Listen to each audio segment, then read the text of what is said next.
नमस्कार दोस्तों, the ignite classes में आपका स्वागत है। तो बहुत ही लंबे समय के बाद अपना मिलना हो रहा है। इतने दिनों से हम भी थोड़ा काम में थे और काफ़ी समय से अपनी क्लास आई नहीं। तो आज अपन वापस से स्टार्ट करने जा रहे हैं। जो अपन शुरुआत जो करेंगे वो 10वीं की गणित से करेंगे। तो सबसे पहले अपन 10वीं क्लास की आपने चौथा चैप्टर है जो कि है द्विघात समीकरण, उससे अपन शुरुआत करने जा रहे हैं। ठीक है, तो सबसे पहले अपन चैप्टर का नाम देख लेते हैं कि क्या था। तो अपने चैप्टर का जो नाम है वो है द्विघात समीकरण। द्विघात समीकरण, क्योंकि सबसे पहले तो अपन ये देखेंगे कि द्विघात समीकरण किसे कहते हैं और इस चैप्टर में से क्या क्या अपने इंपॉर्टेंट है और कहाँ से सवाल आता है वहां से अपन देखेंगे।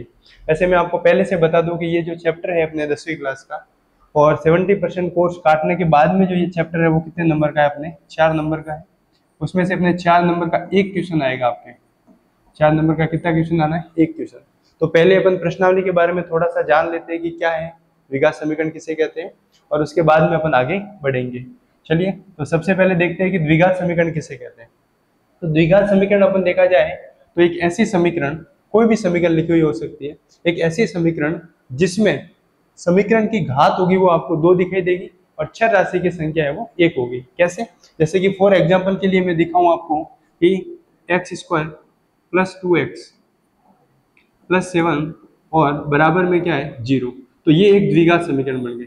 आप देखोगे कि यहाँ x, अपन ने जब बहुपद वाली प्रश्नावली पढ़ी थी तब अपन ने देखा था कि जो चर राशि की अधिकतम घात होती है वो बहुपद की घात होती है। तो यह समीकरण के लिए भी जो चर राशि की अधिकतम घात होगी वही समीकरण की क्या कहलाएगी? घात कहलाएगी। तो यहाँ से अपन देखेंगे तो ये जो समीकरण है पूरी की पूरी लिखी हुई, यहाँ पर जो अधिकतम घात जो आपको दिखाई दे रही है वो कितनी दिखाई दे रही है? 2। यानी कि इस समीकरण की घात कितनी है? तो घात कितनी हो जाएगी? 2। तो ऐसे समीकरण जिसकी घात कितनी हो? 2, उसे क्या कहेंगे अपन? द्विघात समीकरण कहेंगे। क्या कहेंगे? द्विघात समीकरण। अब अपन द्विघात समीकरण के मानक रूप की बात करें, यानी कि जब ये तो एक समीकरण हो गई, ऐसी ऐसी बहुत सारी समीकरण हो सकती है, कुछ भी हो सकता है। ठीक है, तो अपन देखेंगे कि भाई द्विघात समीकरण है वो कैसे दिखाई देती है। तो इसका जो मानक रूप की बात करें अपन, कि द्विघात समीकरण का जो मानक रूप होगा, मानक रूप, ठीक है, तो द्विघात समीकरण का जो मानक रूप होगा वो आपको हो जाएगा ax² plus bx plus c बराबर 0। ax² plus bx plus c और बराबर में क्या आ जाएगा? 0। यानी कि जो x² का गुणांक है उसको तो अपन क्या बोलेंगे? a बोलेंगे। जो x का गुणांक है उसको अपन क्या बोलेंगे? b बोलेंगे। और जो अक्षर पद आपको समीकरण के अंदर दिखाई दे रहा है उसको अपन क्या बोलेंगे? c बोलेंगे। तो यहाँ से जो abc आपको दिखाई दे रहा है, ये a, b और c, तो अपन देखेंगे कि ये a, b, c वो तो है आपके वास्तविक संख्या। वो क्या है आपकी? ए बी सी, वो हमेशा आपकी कौन सी संख्या कहलाएगी? रियल नंबर, यानी कि वास्तविक संख्या होगी। लिख देता हूं मैं आपके, ये तो है आपकी वास्तविक संख्या है। और दूसरा आपको ये देखना है कि ए बराबर नॉट इक्वल टू 0। ए का मान है वो 0 नहीं होना चाहिए। ए का मान है वो क्या नहीं होना चाहिए? 0 नहीं होना चाहिए। ए का मान 0 नहीं होना चाहिए। अब ए का मान 0 हो गया तो क्या हो जाएगा? जैसे ए का मान 0 हो गया, जैसे ए का मान क्या हो गया? 0। एक सेकंड ये देख लेते हैं। ए का मान जैसे ही क्या हो गया? आपके 0 हो गया। ए का मान 0 हो गया तो जो समीकरण है वो ये मूल रूप में नहीं रहेगी। मूल रूप का मतलब है कि जैसे ही ए का मान 0 हो गया तो यहाँ पर मैं 0 लिख के जो x² वाला पद है, x² वाला पद है वो क्या हो जाएगा? खत्म हो जाएगा। तो जैसे ही x² वाला पद खत्म हो गया तो यहाँ से जो समीकरण रहेगी वो आपकी द्विघात नहीं रहेगी, फिर ये bx प्लस c रह जाएगा। और अगर bx प्लस c रहता है तो वो फिर द्विघात समीकरण नहीं होगा। कौन सी समीकरण हो जाएगी? ये हो जाएगी आपकी रेखिक समीकरण हो जाएगी। कौन सी समीकरण हो जाएगी? रेखिक समीकरण। ये रेखिक समीकरण। तो आवश्यक क्या है? आवश्यक ये है कि अपने जो a का मान है वो 0 नहीं होना चाहिए, तो ये द्विघात समीकरण रहेगी, नहीं तो नहीं रहेगी। मैंने आपको बताया कि इसका मूल रूप यानी कि मानक रूप होता है वो क्या होता है? ax²। वापस मैं लिख देता हूं यहाँ पे,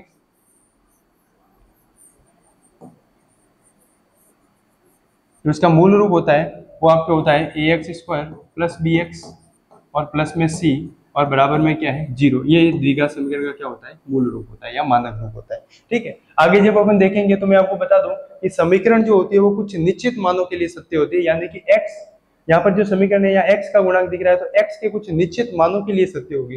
लेकिन दूसरी तरफ अपन असमीका देखते हैं। एक देखते हैं कौन सी? असमीका। तो जो असमीका है, सॉरी सर्वसमीका होती है, असमीका भूल से, जो सर्वसमीका होती है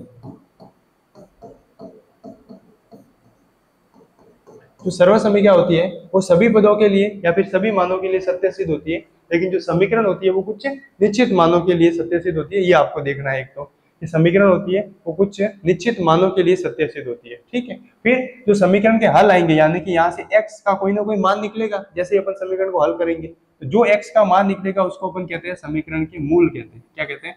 समीकरण के मूल बोलेंगे। समीकरण के क्या बोलेंगे? उसको मूल बोलेंगे। अब ये समीकरण कौन सी है? द्विघात है, तो यहाँ से अपने पास में दो मूल आने वाले हैं, ठीक है। एक का नाम अपन आगे जाके अल्फा दे देंगे और दूसरे का नाम क्या दे सकते हैं? बीटा, या कुछ भी दे सकते हैं, ए बी भी दे सकते हैं, ठीक है। ए और ये बी भी दे सकते हैं। तो यहाँ से समीकरण के दो मूल निकलेंगे, यानी कि चर राशि का ऐसा मान जिसे समीकरण में रखने पर समीकरण का मान है, यानी कि समीकरण को क्या करें? संतुष्ट करें, समीकरण को संतुष्ट करें, वो समीकरण के क्या कहलाएंगे? मूल कहलाएंगे। अब ये तो समीकरण की भूमिका हो गई। समीकरण किसे कहते हैं? इसका मानक रूप क्या होता है? एबीसी आपको बता दिया मैंने, वास्तविक संख्या है। एक्स का कोई ना कोई मान निकलेगा, उसको अपन समीकरण के मूल बोलेंगे, अल्फा और बीटा से लिखेंगे अपन इसको। आई बात समझ में? यहाँ तक। दूसरा एक बात ये और ध्यान रखनी है कि समीकरण के लिए समता का चिन्ह होना बहुत जरूरी है। समता का चिन्ह नहीं है तो फिर वो समीकरण नहीं रहेगी, तो फिर वो क्या है? बहुपद बन जाएगा, ठीक है। अब आपको कुछ सर्वसमीका है वो याद रखनी है। वैसे छोटी क्लास में अपन पढ़ के आए कि कौन कौन सी सर्वसमीका होती थी अपने, तो थोड़ा सा और मैं बता देता हूं आपको याद दिलाने के लिए। 8वीं में 9वीं में अपन ने पढ़ा है। तो सबसे पहले अपन एक मैं सर्वसमीका लिखता हूँ आपके पास में, a प्लस बी का स्क्वायर होता है, उसे अपन क्या बोलेंगे? a का स्क्वायर प्लस b का स्क्वायर प्लस 2ab। ये याद रखना आपको, एक तो सर्वसमीका। दूसरी अपनी कौन सी थी? a माइनस बी का जो स्क्वायर होता है वो होता है आपके a का स्क्वायर प्लस बी स्क्वायर और माइनस का 2ab। ये दूसरी सर्वसमीका आपको याद रखनी है। तीसरी सर्वसमीका आपको याद रखनी है x प्लस ए, एक्स माइनस ए। ये हो तो आपको क्या करना है? तो आपके इसका उत्तर होता है एक्स स्क्वायर, सॉरी ये प्लस कर देते हैं इसको, एक्स स्क्वायर प्लस एक्स गुणा ए प्लस बी और प्लस में ए गुणा बी, ये इसका उत्तर होता है। और मान लीजिए कि इस प्रकार से आपको दिखे कि ए प्लस बी और ए माइनस वाली सर्वसमीका दिख जाए कहीं, तो आपको उसका उत्तर लिखना है ए स्क्वायर माइनस बी स्क्वायर, ए स्क्वायर माइनस बी स्क्वायर। और ये लिखा हुआ हो तो ये लिखना है, ये लिखा हुआ हो तो ये लिखना है, ठीक है। सभी में ये सर्वसमीका है वो दोनों तरफ चलती है एक तो। दूसरा अपन देखें इसमें, तो एक और ध्यान रखना आपको कि a प्लस बी प्लस सी, इसकी अगर घात 2 आ जाए तो आपको क्या करना है? a का स्क्वायर प्लस b का स्क्वायर प्लस c का square plus 2ab plus 2bc और प्लस 2ca करना है आपको, ठीक है। फिर आगे आपको दिखे कि अगर a प्लस बी की घात 3 है, a प्लस बी की घात कितनी है? 3 है, तो आपको क्या करना है? a की घात 3 प्लस b की घात 3 प्लस 3ab और a प्लस बी करना है। ये वाली सर्वसमीका आपने ज्यादा काम में आने वाली है, इसको एक ध्यान से रखना आपको याद। दूसरा, अगर a माइनस बी आ जाए और फिर इसकी घात 3 आ जाए तो आपको क्या करना है? तो a की घात 3 माइनस b की घात 3 माइनस 3ab और a माइनस बी। बस इनको याद रखने का तरीका यही है कि अगर प्लस है तो सभी जगह प्लस कर दो और माइनस है तो सभी जगह पे क्या करना है? आपको माइनस कर देना है, ठीक है। इसमें अगर कोई माइनस का आ जाए, जैसे b माइनस का आ गया, तो b की जगह आप माइनस वाला मान भर दो, जहां जहां भी बी दिख रहा है वहां पर माइनस का आ जाएगा, ठीक है। ये इतनी सर्वसमीका आपको याद होनी चाहिए। और भी एक दो सर्वसमीका है वो अगर काम आएगी तो अपन आगे क्वेश्चन में ले लेंगे, ठीक है। तो इसी के साथ में अपन शुरू करते हैं कि प्रश्नावली, अपने जो प्रश्न है पहला उसी से शुरुआत करेंगे। प्रश्नावली सबसे पहले आपके कौन सी है? 4.1, और यहाँ से अपन शुरू करते हैं। देखिए सबसे पहले पहला सवाल देखिए, आप जांच कीजिए। चलिए तो अब अपन प्रश्नावली पे आ जाते हैं। तो प्रश्नावली 4.1, ठीक है। तो यहाँ से अपन देखेंगे पहला सवाल अपना यही है कि जांच कीजिए कि निम्न द्विघात समीकरण है या नहीं है। तो इसको देखना है कि इसमें से कौन कौन सी द्विघात समीकरण है और कौन कौन सी नहीं। वैसे यहाँ से प्रश्न अपने आता नहीं है नॉर्मली, लेकिन अगर प्रश्नावली पढ़ रहे हैं तो ये सारा का सारा पढ़ना अपन को जरूरी है, ठीक है। एक 4 नंबर का सवाल आएगा, उसमें से यहाँ से प्रश्न आने की संभावना बहुत ही कम है। कहाँ से प्रश्न आएगा वो मैं आपको आगे बता दूंगा। तो सबसे पहले देखिए प्रश्न संख्या 1 से शुरू करते हैं कि ये द्विघात समीकरण है या नहीं। तो इसको लेके अपन हल करते हैं। यहाँ से अलग कर देते दोनों को, ठीक ठीक। तो ये 1 प्लस एक्स प्लस 1 का स्क्वायर बराबर 2 गुणा एक्स प्लस 3। तो इसको हल करते हैं। तो सबसे पहले यहाँ से देखिए, अभी मैंने आपको सर्वसमीका लिखाई थी कि अगर आपके पास में कभी भी a प्लस बी का स्क्वायर आ जाता है तो उसको आपको करना है a का स्क्वायर प्लस b का स्क्वायर और प्लस में 2ab करना है आपको, ठीक है। तो यहाँ से अपन इसको खोलेंगे पूरे को, और इस वाले फॉर्म में लिखेंगे। तो देखिए यहाँ से x की जगह पे अपना a है, a की जगह पे x है और b की जगह पे क्या है 1 है। तो यहाँ से देखते हैं अपन x का स्क्वायर प्लस 1 का स्क्वायर प्लस 2ab और बराबर में आपको दिया हुआ है। अब इसका मैं गुणा कर रहा हूँ, अंदर 2 का गुणा x के साथ करेंगे अपन। ये 2 का गुणा किसके साथ कर रहे हैं हम? x के साथ। तो ये हो गया 2x और ये 2 का गुणा मैंने कर दिया 3 के साथ, तो ये हो गया 3 दूनी 6 हो गया अपने पास में। ठीक है, अब यहाँ से आगे देखिए कि एक्स स्क्वायर और 1 का स्क्वायर जो होता है वो 1 ही होता है प्लस 2ab, सॉरी 2ab की जगह अपना x गुणा 1 था, तो इसको मैं कर देता हूँ x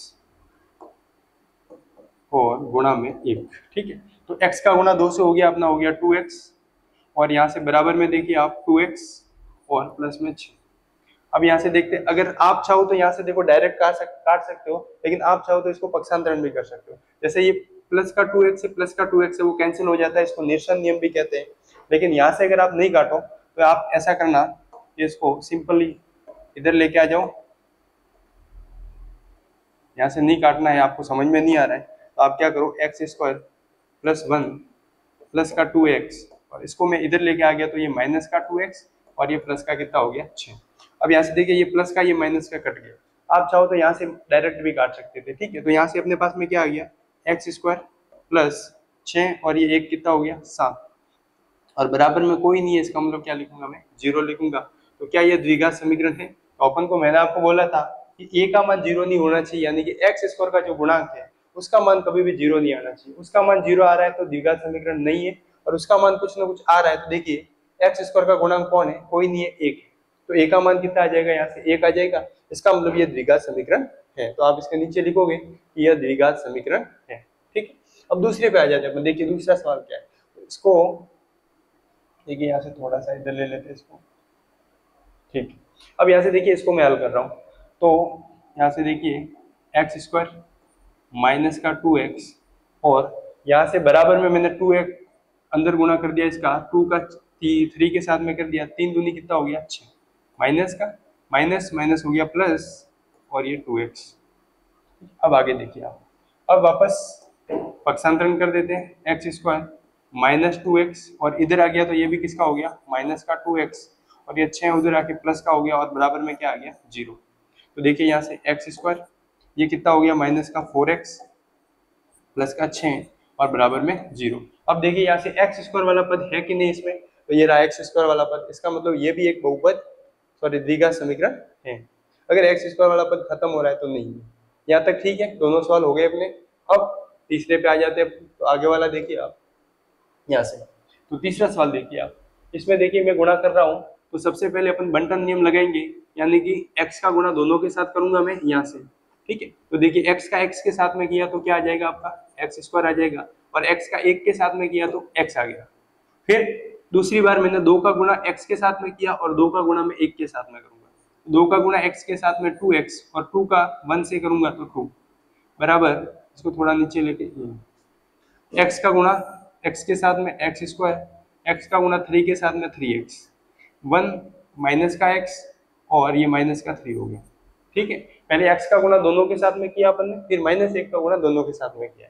फिर यहाँ से देखिए आप एक्स स्क्वायर प्लस का 3x प्लस 2, इधर से एक्स स्क्वायर इधर आ गया तो किसका हो गया, माइनस का एक्स स्क्वायर, ये 3 माइनस 1 तो ये माइनस का 2x और ये अपना माइनस का 3 था, इधर आके प्लस का हो गया और बराबर में क्या हो गया 0। अब यहाँ से देखेंगे अपन कि एक्स स्क्वायर से एक्स स्क्वायर तो क्या हो गया, कैंसिल हो गया। फिर 3x और ये 2x माइनस का, तो क्या रहेगा अपने पास। अब देखिए 3x था, उसमें से 1 गया तो 2 और 2 इधर आके किसका हो गया, माइनस का, और इधर प्लस का 1 और ये 2 किसका है, प्लस का है। अब 3 में से 2 गया तो ये x रह गया अपने पास में, और ये 2 प्लस 3 कितना हो गया, प्लस का 5 बराबर में 0। अब यहाँ से आप देखोगे तो एक्स स्क्वायर वाला पद है क्या अपने पास में, एक्स स्क्वायर वाला पद का है, खत्म हो गया, एक्स स्क्वायर से एक्स स्क्वायर कट गया, यानी कि एक्स वाला पद रह रहा है अपने पास में, एक्स वाला पद रह रहा है, इसका मतलब ये द्विघात समीकरण नहीं है। तो इसके नीचे आप लिखोगे कि अतः द्विघात समीकरण नहीं है। ठीक है, यहाँ तक। फिर आगे वाला सवाल देखते हैं अपन।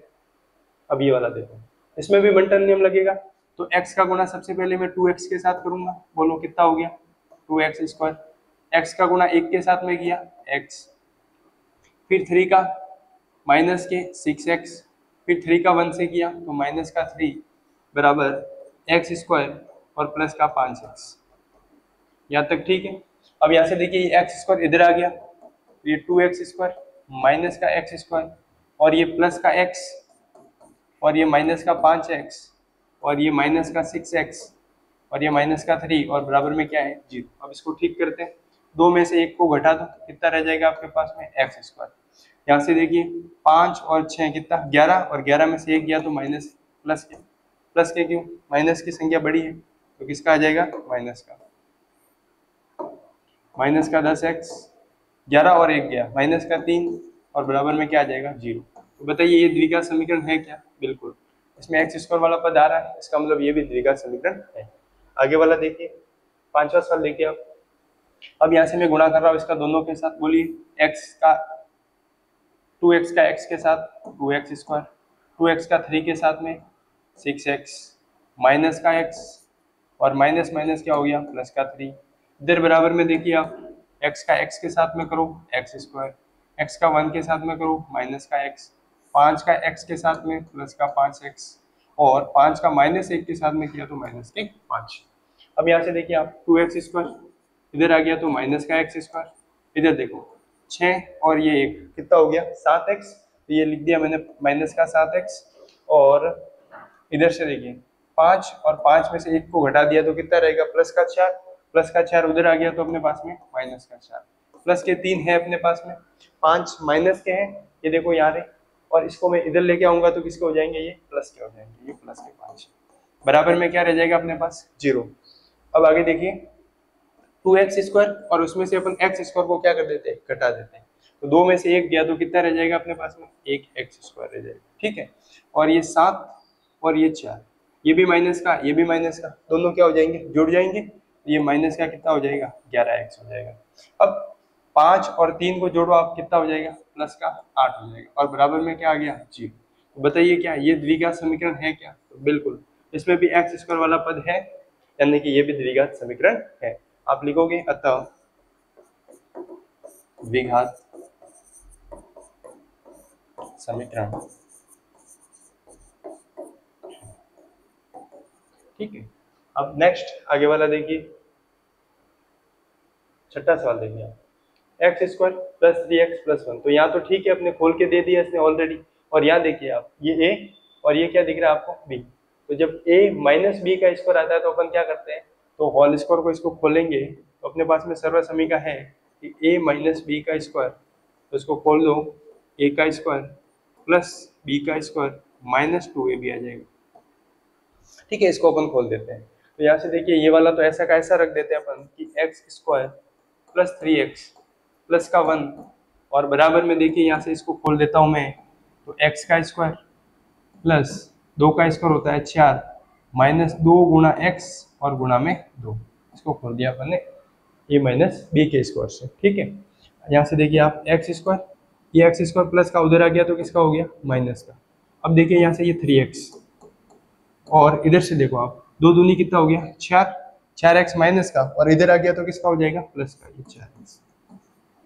आगे देखिए ये प्लस का 1 और ये 4 प्लस का इधर है और इधर आ जाएगा तो किसका हो जाएगा ये भी माइनस का, और बराबर में क्या आ जाएगा अपने पास में 0 आ जाएगा, ठीक है। अब यहाँ से देखिए ये x स्क्वायर से x स्क्वायर तो क्या हो गया अपने पास में कैंसिल, तो अब यहाँ से क्या रहेगा 4 और ये 3 और 4 कितने होते हैं 7x और प्लस का ये माइनस का 4 प्लस का 1 घटेगा, तो बोलिए 4 में से 1 गया कितना रह गया 3, तो ये माइनस का 3 और बराबर में क्या आ गया अपने पास में 0। तो बताइए क्या ये द्विघात समीकरण है क्या, बताओ x स्क्वायर वाला पद है इसमें नहीं है, यानी कि ये द्विघात समीकरण नहीं है। आगे वाला देखिए नेक्स्ट, इसको देख लेते हैं अपन। यहाँ देखिए a प्लस बी की घात 3 दिख रही है, तो अभी मैंने आपको सूत्र बताया कि जब आपको a प्लस बी की घात 3 दिखती है तो अपन क्या करते हैं a की घात 3 प्लस b की घात 3 प्लस 3ab प्लस गुणा a प्लस बी, ये वाला सूत्र है अपने पास, तो ये वाला सूत्र यहाँ पर लगा देते हैं अपन, ठीक है। तो यहाँ से देखिए अपन x तो है अपना a की जगह पे और 2 है किसकी जगह पे b की जगह पे, भरो इसको x की घात 3, ये x की घात 3, b की घात 3 का मतलब 2 की घात 3, तो 2 गुणा 2 गुणा 2, 2 गुणा 2 गुणा 2, कितना हो गया, 2 दूनी 4, और 4 दूनी कितना होता है 8, तो मैं यहाँ लिख दूंगा 8 प्लस 3 गुणा, a का मान तो है x और b का मान है 2, गुणा में a की जगह पे x और b की जगह पे 2, इधर बराबर में देखेंगे अपन तो क्या आ रहा है, x का स्क्वायर और प्लस में 1। ठीक है, अब इसको मैं हल करता हूँ आगे, x की घात 3, यहाँ देखिए 3 दूनी कितना हो गया 6x, इसको ऐसे ही रहने दो एक बार, और ये हो गया अपना 6x, और ये गुणा में x प्लस 2, और इधर बराबर में x स्क्वायर प्लस 1। ठीक है, और इसको आगे हल करते हैं, एक्स क्यूब प्लस का 8, फिर अपन देखेंगे यहाँ से 6x का गुणा x से करेंगे तो क्या हो गया 6x स्क्वायर, और 6x का 2 से करेंगे तो अपन क्या हो गया 12x। अब मैं इस x स्क्वायर को इधर लेके आ जाता हूँ, ये प्लस का इधर आके किसका हो जाएगा, माइनस का हो जाएगा, ये माइनस का x स्क्वायर, और ये एक भी किसका हो गया, माइनस का, और बराबर में क्या आ गया 0। ठीक है, अब यहाँ से देखिए x स्क्वायर वाला कट रहा है, x की घात 3, अब ये x 6x स्क्वायर, और ये माइनस का 1 कितना रह गया, तो प्लस के 5x स्क्वायर रह जाएंगे। ठीक है, आगे देखो ये 12x वाला कोई पद नहीं है, तो ये ऐसा का ऐसा रहेगा 12x, ये 8 प्लस के और 1 माइनस का, 8 में से 1 जाएगा तो कितना रह जाएगा प्लस का 7, और बराबर में क्या है 0। यहाँ से देखिए आप, यहाँ से आप देखोगे तो एक्स स्क्वायर वाला पद तो है, एक्स स्क्वायर वाला पद तो है, लेकिन इसके साथ में एक और पद जुड़ गया, ये देखिए एक्स क्यूब वाला, तो क्या ये द्विघात समीकरण है क्या, तो ये द्विघात समीकरण नहीं है, तो कौन सी समीकरण हो जाएगी, त्रिघात हो जाएगी, यानी कि इसकी घात कितनी आ रही है अपने पास में 3 आ रही है, तो ये द्विघात समीकरण नहीं होगी, कौन सी समीकरण हो जाएगी, त्रिघात हो जाएगी। तो यहाँ लिख दो आप ये त्रिघात समीकरण। आपको ये द्विघात पूछ रहा था, तो द्विघात का तो आपको मना करना है कि द्विघात समीकरण नहीं, त्रिघात समीकरण, द्विघात समीकरण नहीं। आई बात समझ में यहाँ तक। अब आगे वाला नेक्स्ट सवाल देखते हैं अपन, देखिए तो ये 8वां सवाल देखिए, लास्ट है अपना शायद, बस एक सवाल और ये देख लेते हैं अपन। तो आगे वाला देखिए आप, x की घात 3 माइनस, इसको मैं खोल लेता हूँ a माइनस बी का क्यों, अभी मैंने सूत्र लिखा था उसी से खोलूंगा। ठीक है, तो यहाँ से इसको देखो ऐसे ही लिख देता हूँ पहले, तो ये 4x स्क्वायर माइनस का x प्लस का 1, और बराबर में देखो आप ये a माइनस बी की घात कितनी दिख रही है अपन को, 3 दिख रही है, तो यहाँ से मैं लिखूंगा a की घात 3 माइनस b की घात 3, तो b की घात 3 कितनी हो जाएगी 8, माइनस 3 गुणा a गुणा में b और a माइनस बी, ये ऐसे लिख दिया इसको सूत्र में, मैंने थोड़ा डायरेक्ट लिख दिया सूत्र, आगे मैंने आपको सूत्र लिखवाया हुआ है। ठीक है, तो ये x की घात 3 minus 4x square plus x plus 1, बराबर देखो यहाँ से x की घात 3 माइनस 8, ये 3 दूनी कितना हो गया 6x हो गया, इसको मैं यहाँ से एक स्टेप आगे, ये देखो 6x हो गया यहाँ, फिर ये लिख देते हैं अपन 6 का गुणा x है तो 6x स्क्वायर। ठीक है, और 2 से किया तो माइनस का माइनस से करेंगे तो प्लस के 12x, यहाँ तक ठीक है। अब x क्यूब और सबको इधर लेके आ जाते हैं अपन, तो देखिए x की घात 3, ये x की घात 3 इधर आ गया तो माइनस x की घात 3, ये माइनस का 4x स्क्वायर ये वाला, और ये x स्क्वायर इधर आ गया तो किसका हो गया प्लस का। देखो एक बात ध्यान रखनी कि जब भी आप पक्षांतरण करो तो माइनस वाली प्लस और प्लस वाली माइनस, गुणा है तो भाग में, और भाग है तो किस में लेके आएंगे अपन, गुणा में लेके आएंगे। तो यहाँ से देखिए आप, ये प्लस का x पड़ा है अपने पास, इसको इधर लेके आ गया हमें, माइनस के हो गए क्योंकि यहाँ पर किसके है ये प्लस के। ठीक है, प्लस का 1 है अपने पास में ये रहा, और ये माइनस के 8 उधर आ जाएंगे तो किसके हो जाएंगे प्लस के, और बराबर में सबको मैंने इधर लेके आ गया हूँ, इसलिए बराबर में क्या रह जाएगा अपना 0। अब देखिए ये एक्स स्क्वायर वाले से एक्स स्क्वायर वाला पद तो क्या हो जाएगा कट जाएगा। अब देखते हैं अपन कि 6 में से 4 जाएंगे, बोलो कितने रह जाएंगे, 6 में से 4 जाएंगे तो प्लस के 2x स्क्वायर रह जाएंगे, क्योंकि बड़ी संख्या प्लस की है। ये देखो माइनस के 12 और प्लस का 1, तो माइनस में से प्लस वाले को घटा दो 11x रह जाएगा। आगे देखो 8 और 1 कितना हो गया 9, और बराबर में क्या आ गया 0। तो क्या ये द्विघात समीकरण है क्या, तो बिल्कुल है, क्योंकि इसमें एक्स स्क्वायर वाला पद आ रहा है, एक्स क्यूब वाला नहीं आ रहा है, नहीं आ रहा है, तो ये एक्स स्क्वायर वाला पद आ रहा है, इसलिए ये द्विघात समीकरण है। तो पहला सवाल अपने यहाँ से पूरा हो जाता है, और दूसरे सवाल से अपन सेकंड क्लास में आगे से कंटिन्यू करेंगे। आज के लिए इतना ही, बहुत बहुत धन्यवाद।